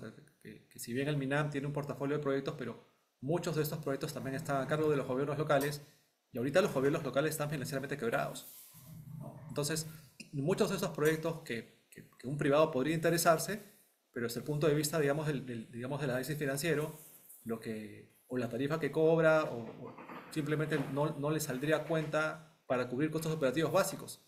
Entonces tendrían que el Estado hacer un subsidio, ¿no? Y ahí tendrías que generar un modelo de competencia en el cual el postor ganador sea aquel que le cobre menos al Estado, algo parecido a lo que pasa con las carreteras que son cofinanciadas también por el Estado. Entonces, son ese tipo de cosas también, digamos, las realidades que presenta el sector, ya hablando puntualmente, digamos, de los proyectos referidos al clima, o también por infraestructura uno, ¿no? Yo les hablaba hace unos minutos de estas plantas de comontaje industrial, ¿no? Si uno mira el modelo de APP y mira el marco normativo, o sea, infraestructura de ese tipo, o sea, ya a veces tú como abogado, José, lo sabes que cuando a veces algo no está literal, de repente el propio funcionario dice, oye, ¿sabes qué? Pero esto no está acá. O de repente alguien puede decir, no, sí, sí se puede hacer, ¿no? Entonces, ahí también viene un poco también digamos, la complejidad de cómo plantear y priorizar inversiones. Y César lo dijo de manera muy clara. Supongamos que viene un gobernador de un ámbito amazónico. ¿Sabes qué? Yo quiero poner una planta, no sé, una planta de bioplásticos, ¿no? Yo tengo materia prima para hacer esto. Acá hay un beneficio social, un beneficio privado, pero esto va a pasar, como dijo César, a un nivel de idea, y como los recursos son escasos, probablemente esta idea se vaya a quedar a la mitad o simplemente no continúa a nivel de ciclo de inversiones y se pierde, ¿no? Entonces, claro, cuando tú vas a Lima, ¿no? Lima a veces las respuestas digamos, de gobiernos centrales, oye, pero tú, y es cierto, o sea, tú revisas el propio presupuesto interno de los gobiernos regionales y hay plata que no se gasta. Entonces, y además, otro tipo, digamos, de problemas también es, por eso les hablaba hace unos minutos de la complejidad de que se requiere pues, de formar formuladores en esta tipología de proyectos, es hacer un proyecto de Fondo Verde para el Clima, clave, lo sabe bien, es esa fase de diseño de la nota conceptual y del full proposal es un proceso bastante largo. Y eso que estamos hablando de proyectos micro, ¿no? De proyectos de 10 millones, pero imagínense ustedes, si yo hago la comparación, por ejemplo, con Espejos de Tarapacá en Chile, que va a producir la energía más barata, la energía solar más barata del mundo, una de las más bajas. Es un proyecto casi que supera los 400 millones de dólares.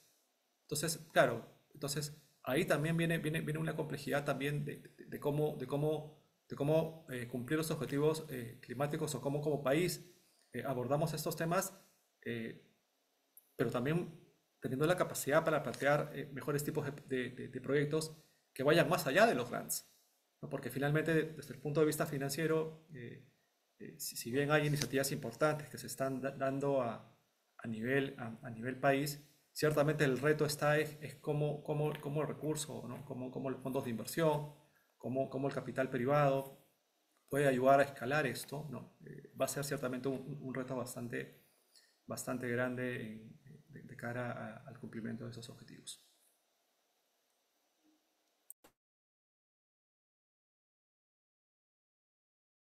Yo, eh, Seichi, si me permites, Sí, eh, claro, adelante. reaccionando a lo que mencionabas, a mí, gracias a mí por aterrizar en justamente esto que estaba trayendo eh, a la mesa Claudia, que es cómo pensar en un territorio y que también César nos ha mostrado, ¿no? O sea, cuando el MEF piensa en proyectos, está pensando en planes estratégicos que ya esté avanzado, y al mismo tiempo la priorización es con lo que ya está, ya tiene una idea y está más cerca de materializarse, ¿no? Pero ahí viene, digamos, ahí es donde el diablo está en los detalles, ¿no? Porque quería traer a colación el ejemplo que colocaba Claudia del abanico de Pastaza y de la necesidad de generar desarrollo para las personas, ¿no? O sea, enfocado en las comunidades nativas, las poblaciones locales ribereñas de ese espacio, ¿no? Y ahí es donde uno ve, claro, diferentes modelos de desarrollo, porque uno podría decir, bueno, ¿cómo le generamos desarrollo? Para algunos es, vamos a una carretera, ¿no? Y con la carretera vendrá el progreso, ¿no? Creo que nada más alejado de la verdad, como ya bien has mencionado, al no considerarse las externalidades negativas, probablemente lo que haremos con las poblaciones originarias, con los ciudadanos y ciudadanos que están en esas zonas con una carretera, es que se invadirá este territorio de manera desordenada, no planificada, etcétera. Entonces, proyectos o intervenciones como las que ha hecho Profonampe, creo que, disculpa si me equivoco, Claudia, pero mencionaste 20 o 30 años y que han sido sucesivos intentos de llevar desarrollo a esa zona, ya deberían, como decías Samín, tener como una clasificación o tipología de todos los proyectos que han funcionado o no han funcionado, estar bien claro si sirve o no, qué tipo de infraestructura, qué cosas están. Eh, Sin embargo, si uno mira, voy a tomar lo que conozco de esas zonas, ¿no? Hay dos elementos que a mí siempre me han preocupado de estas intervenciones y su relación con las políticas públicas nacionales, ¿no? Existe la Estrategia Nacional de Bosques y Cambio Climático, creo que es del 2016, y si uno la lee, no están las turberas, perdón, la agrícola de pastaza son turberas o peatlands o zonas inundables, en Perú le llamamos aguas negras o aguajales o chapumbales, ¿no? Entonces, ese elemento que es tan importante para el cambio climático, etcétera, no estaba tan considerado ni en la estrategia, bueno, luego sí, ahora hay una NDC directamente para ello. Miren cómo hemos mejorado, ¿no? Al ver la importancia, lo colocamos, pero bueno, la estrategia desde el 2016 no se ha actualizado todavía. Pero si uno ve la estrategia de desarrollo rural bajo en emisiones, que es otro instrumento de política más o menos potente, ¿no? Que debería alinear las estrategias de desarrollo, falta esa conexión con todo lo que se ha avanzado y falta pasar la información de esto a que estén alineadas las políticas públicas, tanto que vienen por cooperación, ¿no? Porque el fondo y todas estas intervenciones han sido principalmente cooperación, no ha sido erario público, fondos públicos, su mayoría ha sido cooperación, y cómo internalizarlas para que justamente al priorizar, que es lo que mencionaba César, qué colocamos ahí, no comencemos pues con la carretera o con la pavimentación de una que ya existe, sino comencemos con las intervenciones que están alineadas con mantener esas turberas adecuadamente como ecosistemas que le brindan alimento, medicina, todo a esas poblaciones que están, o esas ciudadanos y ciudadanas que están ahí. Y por otro lado, la otra cosa que falta alinear, y ahí me quedo para de repente despertar un poco más de lo que tenemos que centrar en el caso eh, de las turberas y de los aguajales ahí en el Pastaza, es que muchas veces hemos alineado esos bienes públicos, regresando otra vez a la primera presentación de Samín, pensando que para cuidarlos tenemos que regularlos mucho, ¿no? Y ahí se da una cosa que es incomprensible, ¿no? O sea, como abogado tengo que hasta pedir disculpas por cómo el marco jurídico no se ha desplegado bien. Es más fácil para una persona ahí secar el aguajal, el chapumbal, el barrial que está ahí y volverlo a agricultura, que sacar legalmente el aguaje, que es el fruto, superfruto, bionegocio y todo lo que le quieran poner que queremos que saque de la pobreza y mantenga esos territorios y le dé bienestar a las personas. Entonces, no puede ser que nuestro marco haga más sencillo destruir, ¿no? O facilitar que se destruya o que se seque. Por si acaso en San Martín habían un montón, por ejemplo, de aguajales, ya no hay, cero. Ahora todo es arroz. Entonces, estamos hablando de un ecosistema que no lo podemos dar por sentado que siempre debe estar. El día que pongan una carretera como pasó en San Martín, todo eso lo secan y lo vuelven otra cosa. Entonces, si queremos que eso funcione, necesitamos también alinear el marco regulatorio para que le sea más fácil y más sencillo presentar una DEMA o ni siquiera presentarla. DEMA es una declaración de manejo forestal a la familia que está sacando aguaje y que, claro, se le exija, obviamente, que no corte la palmera que reproduce, ¿no? Y ciertas condiciones mínimas de desarrollo de la actividad, pero que sea muy sencillo. Entonces, ahí no, o sea, están digamos, los riesgos de no, o de sobreregular o de regular desde una perspectiva que queremos controlar todo en lugar de dar incentivos. Y en ambos casos yo creo que no es tan difícil, o sea, yo veo el vaso medio lleno, porque en muchos casos por lo menos ya estamos conscientes en el país y creo que está empezando a influir el marco internacional, ¿no? Estaba pensando mientras escuchaba tanto a Samina, a Claudia, a César en el marco de Kunming-Montreal, por ejemplo, que ya agrupó todas estas metas, no en un sentido solamente de conservación, sino pensando desde los derechos humanos, desde los derechos de las personas y hacia su bienestar.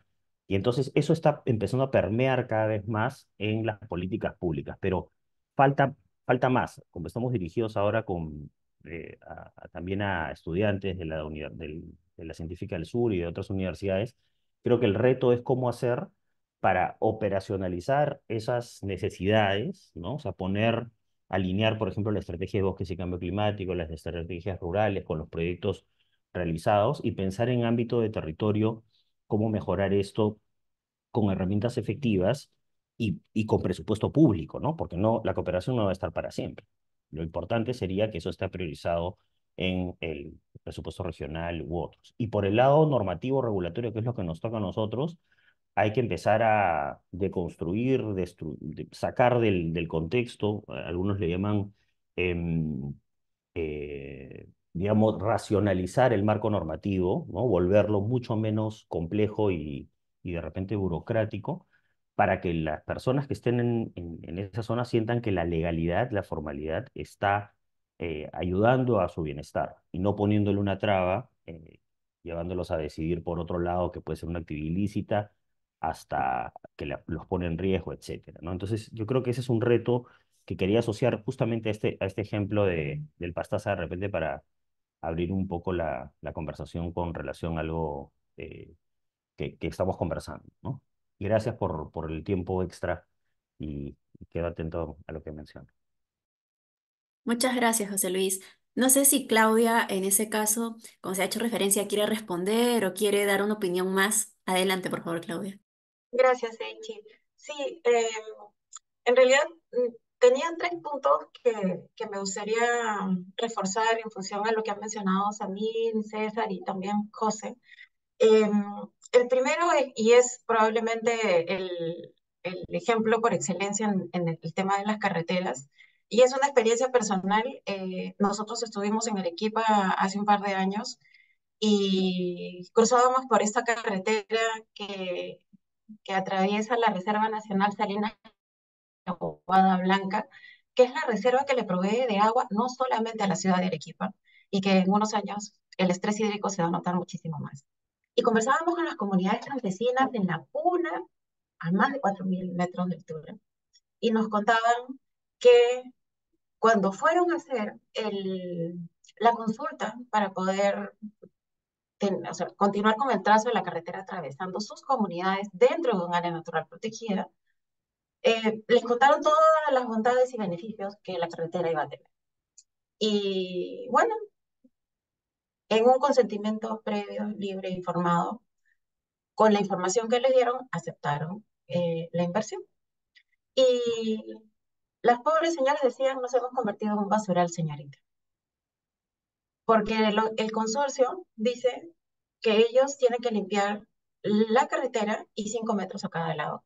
Y la basura está más allá de los 5 metros. Y cuando vamos a decirle a la municipalidad dice, yo tampoco lo tengo que hacer porque en realidad eso es un tema que a mí no me corresponde porque es un área protegida. Y así se quedaron con cerros de botellas, envolturas, que pueden ser temas de educación, por supuesto, de brechas grandes que tenemos que cerrar como país, pero que también tienen que ver con una inversión importante para temas de turismo, posicionamiento del país, conectividad, muchísimas cosas por las cuales se hace una inversión, pero que luego tienen una serie de consecuencias que en este momento no hay quien se haga responsable.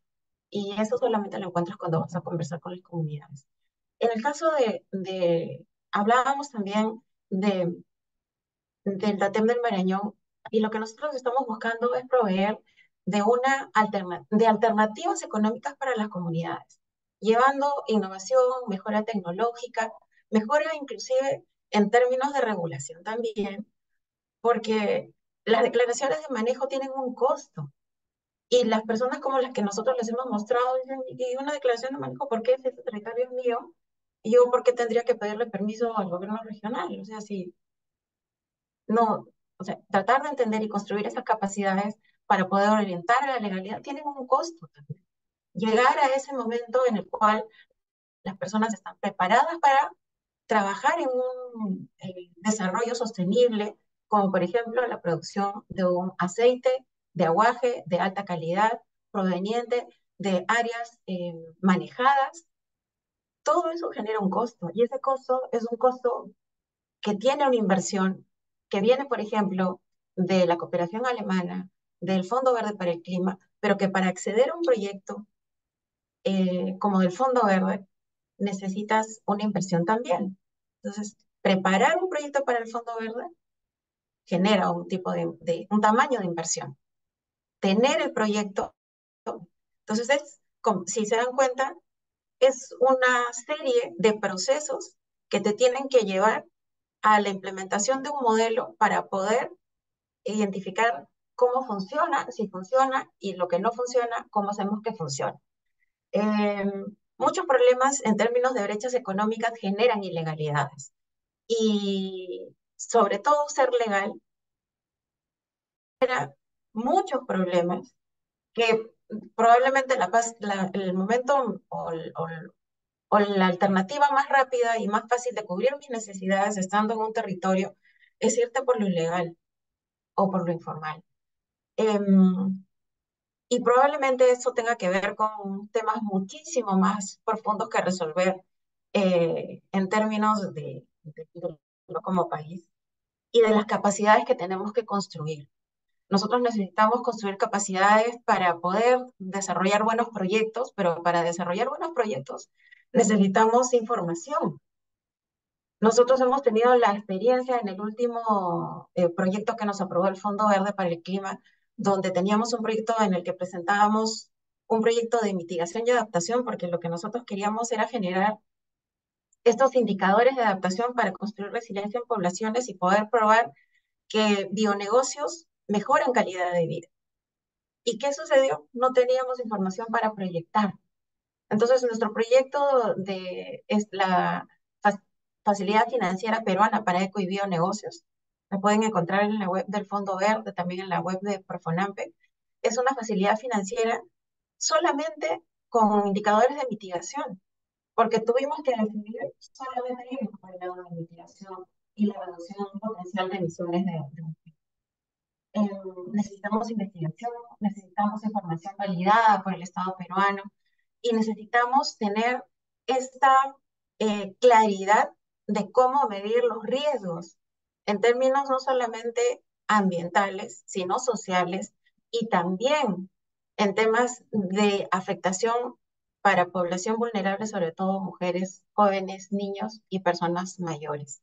¿no? En la inversión, en el momento en el que se planea o se plantea una inversión, es claramente importante y nosotros que lo vemos cuando estamos no solamente diseñando proyectos, sino también en la ejecución, es todas esas variables que además para el diseño de un proyecto y tenerlas en consideración, hacen un proyecto caro o poco competitivo si lo pones en términos de costo-efectividad, que es el tema de la forma en la que se mide el costo-eficiencia, que creo que necesita una revisión y una mirada para poder tener en cuenta y en consideración cuáles son todos estos otros temas alrededor que luego generan impactos negativos que no hay manera o no hay un responsable que se haga acá.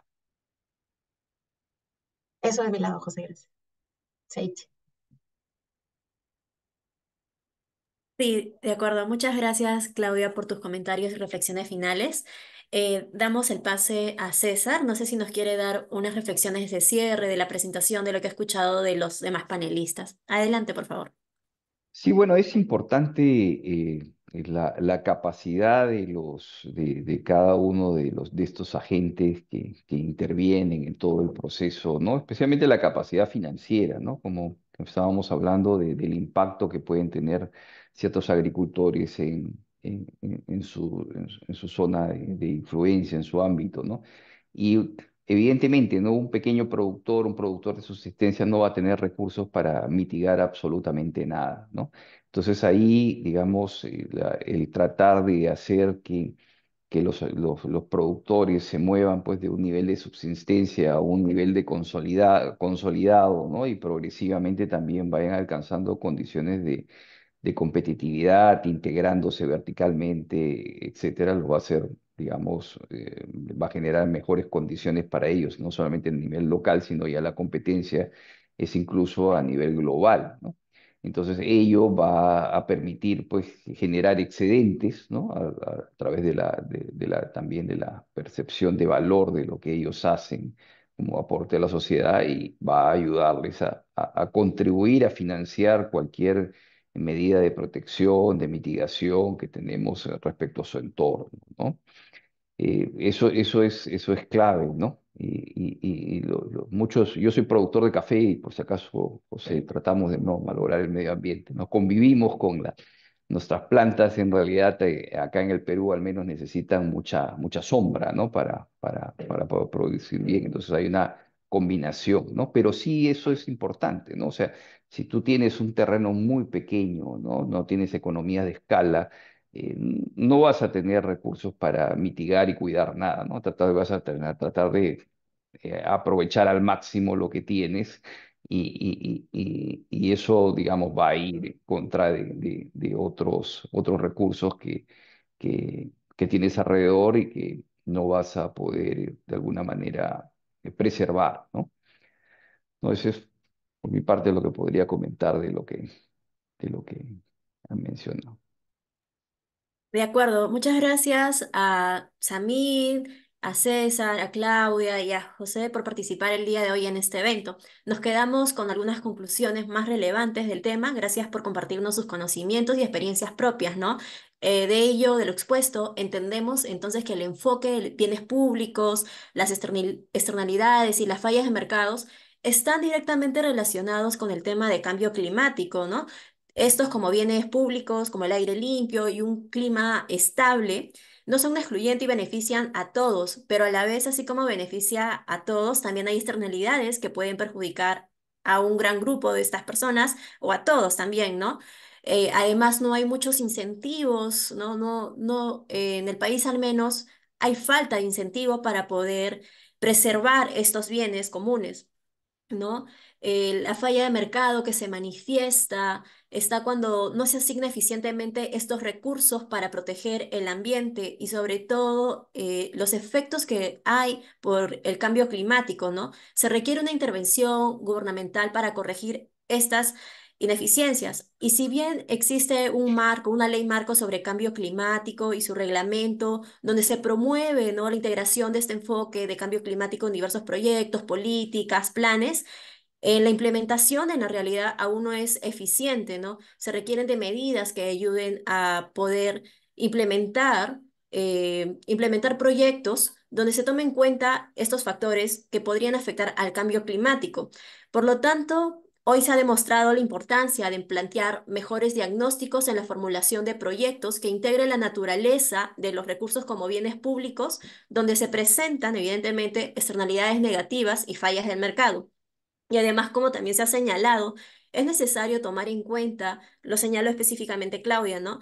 El rol que tienen estos pueblos indígenas, los pueblos indígenas y originarios, para también generar oportunidades de desarrollo en diversos proyectos, tomando en consideración su rol y aporte en el tema de conservación del ambiente, ya que ellos son los guardianes de la naturaleza, ¿no? Ahora bien, llegamos a la conclusión que si bien tenemos un marco normativo de inversiones, este no promueve de manera efectiva el cumplimiento, entonces hay muchas tareas y retos que como país debemos cumplir e implementar y trabajar en conjunto, pero antes de ello conocer la realidad para poder implementar estrategias en los proyectos. He dicho todo esto, doy gracias también a los participantes que el día de hoy nos han acompañado y nuevamente gracias a Samín, gracias a Claudia, a José Luis y a César. Ha sido un placer escucharles y aprender de este tema. Gracias, gracias a todos. Buenos días, gracias. Muchas Hasta luego. gracias. Hasta luego. Gracias.